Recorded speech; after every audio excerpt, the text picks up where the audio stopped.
صدی پساریا سانو عامر یار پیار 12ویں صدی آمن علی تمہارے 12ویں صدی پساریا سانو عامر یار پیاریا. یعنی حالات اردو بھی بنتے سے حالات اردو. یہ دنیا جب سے بنی ہے یہ فتنوں میں مبتلا ہے, یہ امتحانوں میں مبتلا ہے.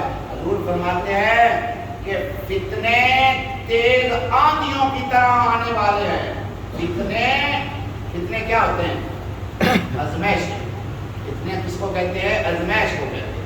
حضور فرماتے ہیں کہ فتنے تیز آندھیوں کی طرف آنے والے ہیں اور ہر آنے والا فتنہ پہلے سے بڑا فتنہ ہوگا.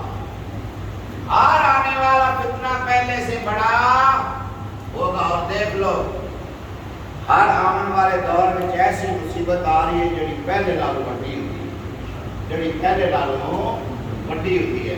تو حضور فرماتے ہیں کہ تمہیں تمہارا حال مبارک ہو, تمہارا حال ان زندہ لوگوں کے حال سے بہتر ہے.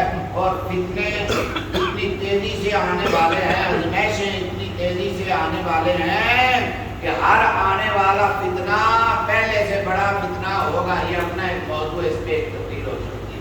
ہر آنے والا فتنہ پہلے فتنے سے بڑا ہوگا.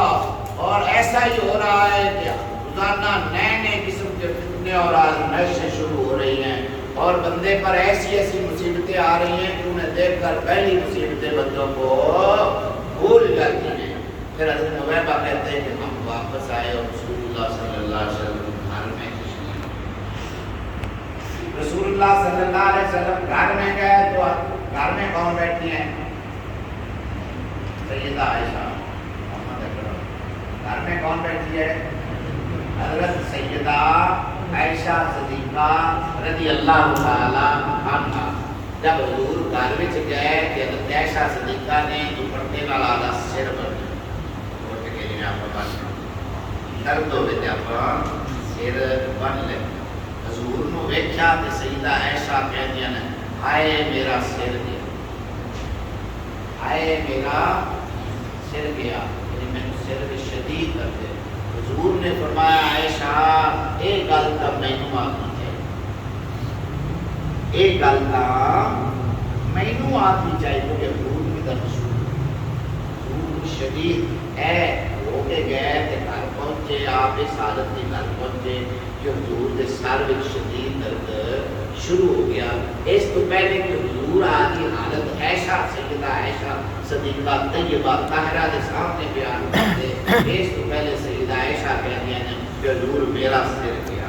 حضور نے فرمایا عائشہ ایک گل تا مینوں آکھنی چاہیے پر پھر بھی تے جے کر تینوں درد ہو ہی رہا ہے یا تیرے تے مصیبت آئی ہے تو فرض کر کہ یہ درد بدتا جاوے تے تینوں موت آ جاوے تو تو بڑی خوش وقت ہے. حضور نے مزاح فرمایا. اپنے گھر میں مزاح کرنا سنت ہے. اپنے گھر میں اپنے بیویاں نال ہسی خوشی کی کوئی گل کرنی یا مزاح اس گل پاونی. میرے آقا جی سن عائشہ اگر تم اس درد نال موت آ جاوے تو بڑی خوش قسمت ہے کیونکہ میں تینوں آدھے ہتھی کفن دیواں گا, آپ تیرا جنازہ پڑھاں گا تے آپ تینوں قبر وچ داخل کراں گا. حضرت عائشہ نے بھی بدلے وچ ہنسی دا جواب ہنسی نال دتا تے آکھیا حضور تسی تے چاہندے جے میں مر جاواں تے تسی کوئی ہور نکاح کرو, تسی تے چاہندے جے کہ میں بہت ہو جاواں تے اس گھر وچ تسی کوئی ہور بھی لے آؤ. تو جو ہنسی کا جواب حضرت عائشہ نے ہنسی میں دیا.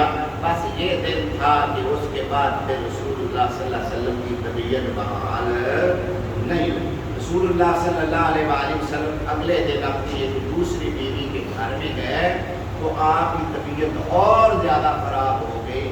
آپ نے اپنے اس گھر میں اپنی ساری بیویوں کو جمع فرمایا اور کہا کہ اگر تم مجھے اجازت دو تو میں اب عائشہ کے گھر میں منتقل ہو جاؤں کیونکہ میری بیماری شدت اختیار کر چکی ہے اور میرا دل چاہتا ہے کہ میں اپنی بیماری کے یہ دن عائشہ کے گھر میں گزاروں. تو سب بیچوں نے آپ کو اجازت دے دی. تو رسول اللہ صلی اللہ علیہ وآلہ وسلم عائشہ کے گھر میں آ گئے. حضرت عائشہ کہتی ہیں کہ حضور کی بیماری دن بدن بڑھتی گئی اور اس دن حضور کی طبیعت بڑی خراب ہو گئی اور حضور صلی اللہ علیہ وآلہ وسلم کا بخار بہت تیز ہو گیا.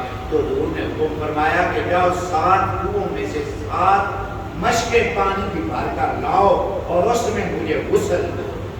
غلام گئے اور 7 مشکیں مختلف کنوؤں سے بھر کر لائے اور رسول اللہ صلی اللہ علیہ وسلم کو ایک بڑے برتن میں پانی داخل کر کے حضور کو غسل دیا گیا اور آپ کی حالت کچھ بہتر ہوئی. تو نبی پاک صلی اللہ علیہ وآلہ وسلم نے امامہ باندھا سر پہ اور مسجد میں گھس گئے. صحابہ کرام کے سامنے آپ نے خطبہ ارشاد، صحابہ کرام کے سامنے آپ نے ایک اپنی بیماری میں خطبہ ارشاد فرمایا.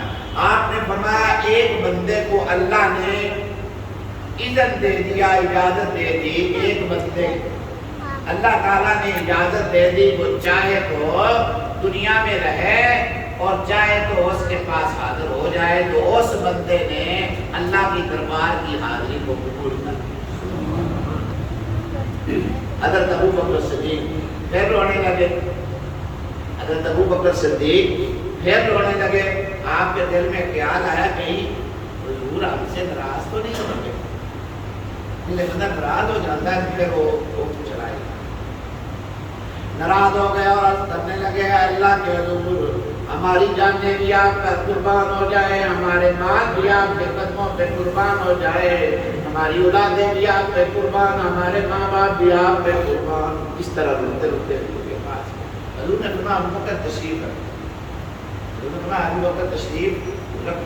پھر حضور صلی اللہ علیہ وآلہ وسلم نے ارشاد فرمایا اگر میں دنیا میں کسی کو اپنا رفیق بناتا تو ابو بکر کو خلیل بنا.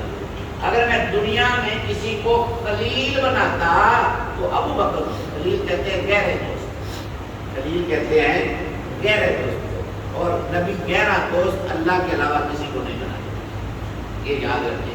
کسی کے دل میں خیال آ جائے تو پھر حضرت ابو بکر صدیق حضور کے گہرے دوست نہیں.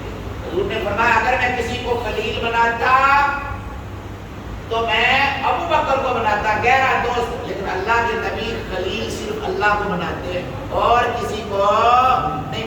اگر میں کسی کو خلیل بناتا تو ابو بکر کو بناتا، مگر ابو بکر تو دین میں میرا بھائی ہے.